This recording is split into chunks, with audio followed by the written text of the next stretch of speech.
Last week, I went for a full cycling blood lactate test with Coach Henry, the kind where they ramp up the intensity and take small blood samples to see exactly how my body reacts under pressure.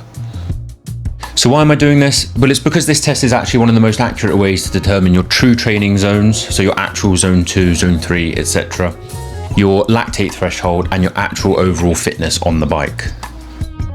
Basically, it's going to show me how hard I can really push on the bike and where I need to improve.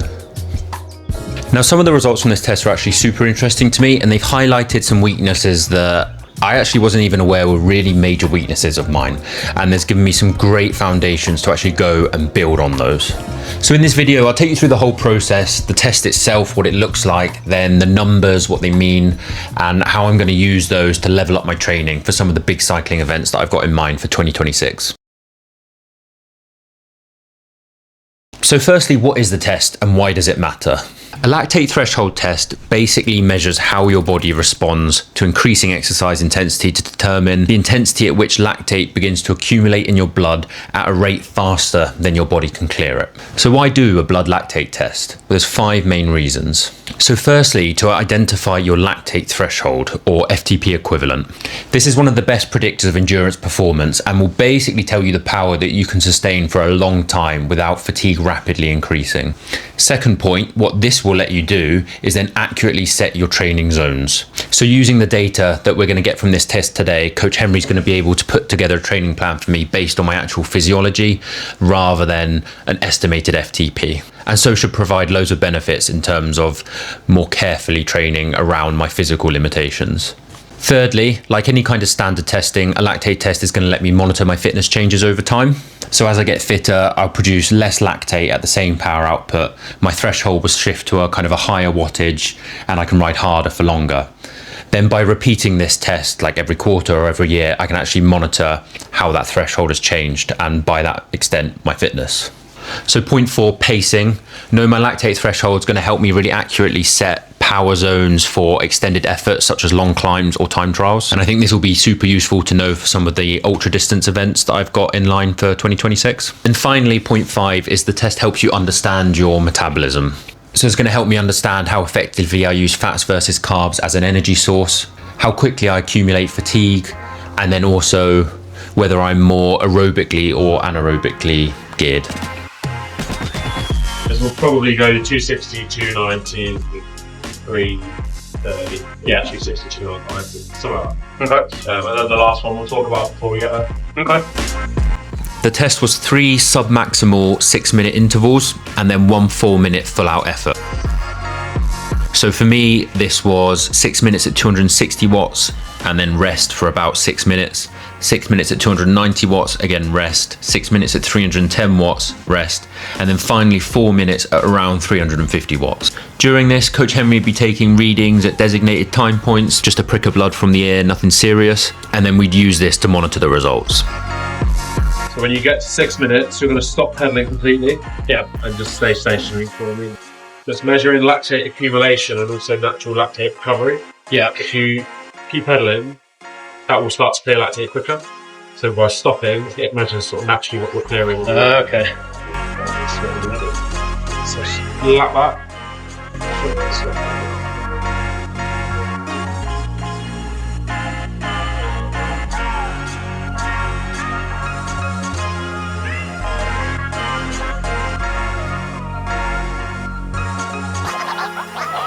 Let's just hang fire there for me.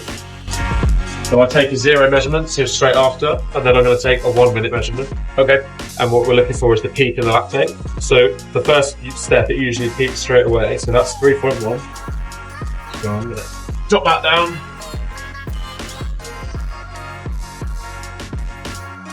Because that's not hugely high, it will probably drop back below 3 almost immediately. So the 1 minute measurement will probably be less. Okay. Is it a genetic thing, but also determined by how fit you are, or is it really just all fitness? All feeds into it. It's fitness obviously affects the actual numbers. Yeah. But in terms of your physiology, there's probably a genetic element to it and the way you've trained in the past. It just gives us kind of that picture of what it looks like now. Yeah. Oh, it'd be interesting to see. Right? So like you do it now, and if you did it again in 6 months, this test could inform the way you train if you wanted to improve in certain areas. And then you could check how that's gone in 6 months to say like, right, well, I managed to boost LT9 or I managed to get higher VO2 max. So, I hate to break it to you, your lactate threshold is not post-direct. Is it not? That's fair. It's always the way though. People always have their FTPs that are higher than what it really is like in physiological terms. Yeah. I hope you said that to everyone that's come in here today. Everyone that's come in so far told me their FTP is higher than it. Really? Yeah. Interesting. But it's always the way.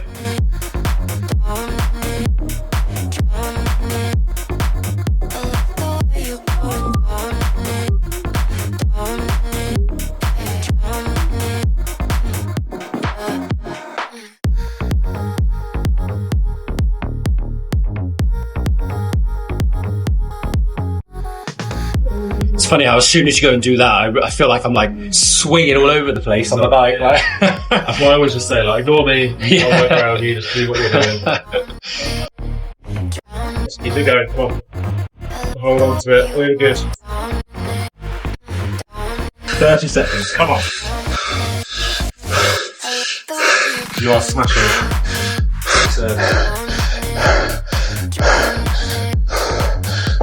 15 seconds. 1, 5, 4, 3, 2, 1.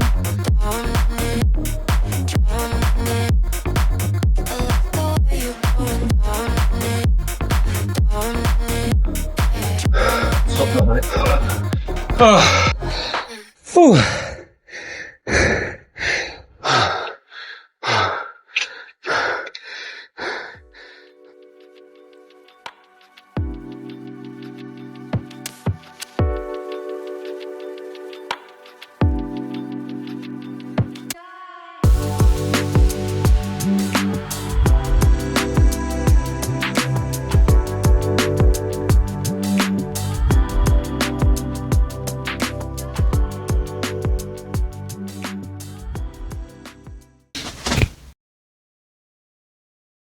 Right, it's been 2 days and the full report's now come in from Coach Emery, so let's have a gander.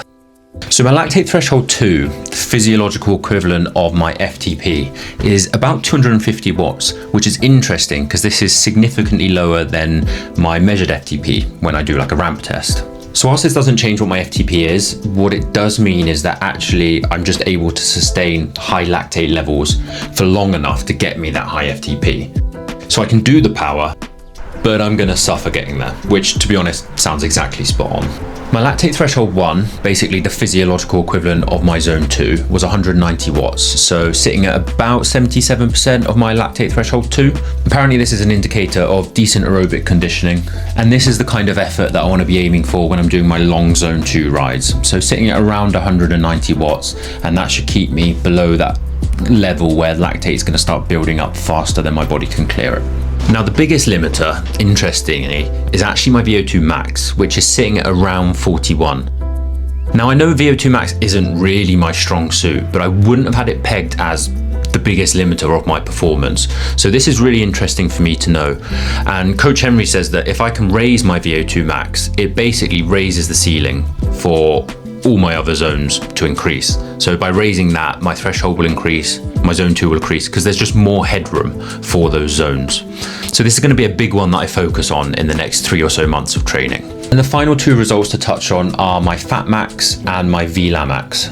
So my fat max, this is the intensity at which I'm most efficiently burning fat as an energy source. That sits at about 168 watts. So any kind of work I can do to improve this number is just going to make my metabolic efficiency better, make it easier to pace a race and save carbs for hard efforts later in a long ride. And then my VLA max, this is the balance between kind of my aerobic and anaerobic ability.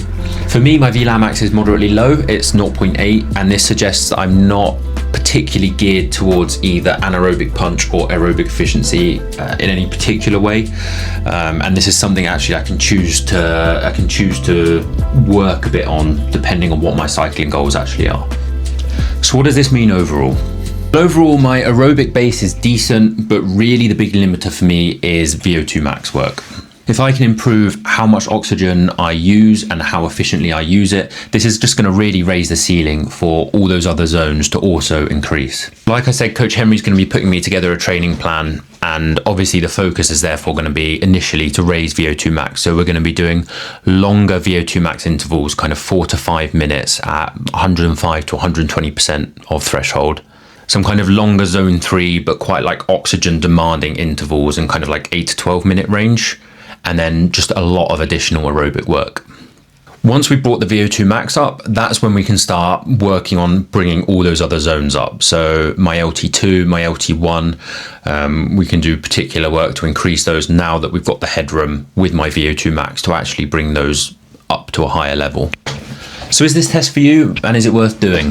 Well, it's a little early to say right now exactly what kind of impact this is going to have on my training, but it has given me a ton of data to help supplement my current training routine. It's really helped highlight some weaknesses of mine, which I wasn't actually even aware were particular weaknesses. And now I'm going to be able to work with Coach Henry to put together a proper training plan that's really going to help drive some progress in that area.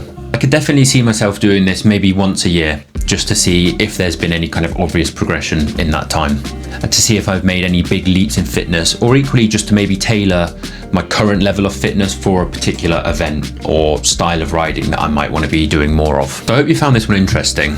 Let me know down below if you've ever done a lactate threshold test, if you found it beneficial, if you do another one. I'm keen to see if other people have done this and seen big benefits in their training. I know as like someone who works in science myself, I really like the idea of applying science to my training in a bit more of a real context rather than just going out on the bike and kind of thrashing myself 4 or 5 times a week. So I'm really keen to see how this is going to change things for me going into 2026. But if you're still here, thanks for watching. Drop a like, subscribe.